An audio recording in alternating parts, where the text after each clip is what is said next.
How's it going, everybody? Is this year going to be the year 2024? The year that I actually get this YouTube channel up and going? Who really knows?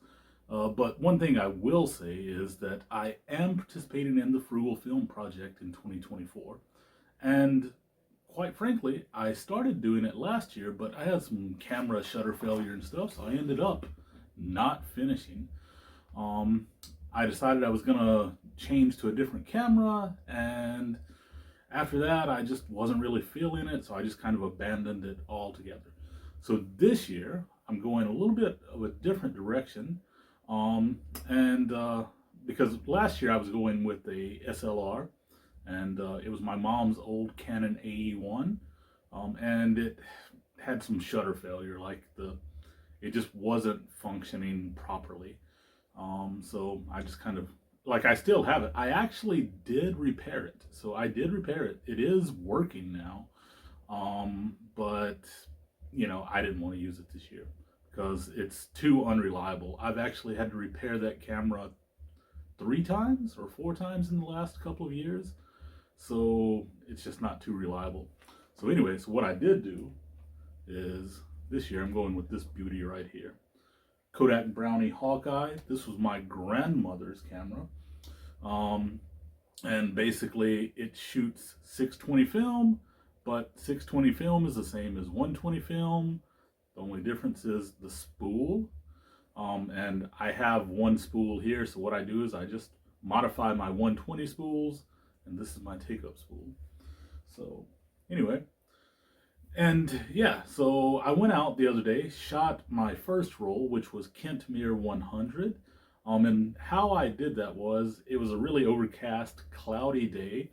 So what I did, I went out, I shot it, and then when I came home to develop it, I developed it with a one-stop push, and I was developing using Ilfosol 3. And what I did, because here's the thing, I generally develop using constant agitation, and that shortens the development time. So the modified time for Kentmere 100 should have been 7 minutes and 30 seconds for a one-stop push. It's a 5-minute base, and so what I did is I took 7 minutes 30 seconds, and then I modified that for constant agitation, come up with 6.5 minutes. So anyway, without any further ado, let's go ahead and check out the results.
While all of the photos weren't to my liking, there is a bit of a learning curve with this camera. The reason being is because when I got it, it needed to be cleaned. It was really dusty and stuff inside and inside the viewfinder and all that.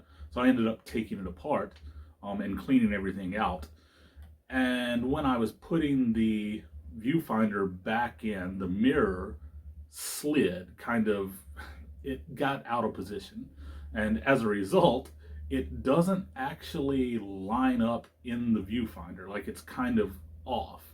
So when I'm making my compositions, I sometimes don't really know exactly, I can guesstimate what it is, but I can't know too well exactly what it is because of that mirror being tilted off. So I kind of have to compensate a bit for that. But otherwise works well enough. And yeah, like I said, there were a few out of this roll of 12 shots. There were four that I really enjoyed. One being the shot across the bridge with the mountains in the back. The other one being the shot down the road, where you can kind of see the top of the car and there are mountains in the distance. The other one being the shot with the street sign, the in it.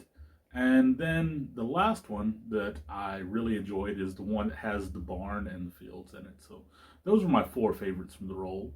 But overall, successful month. Looking forward to getting into next month.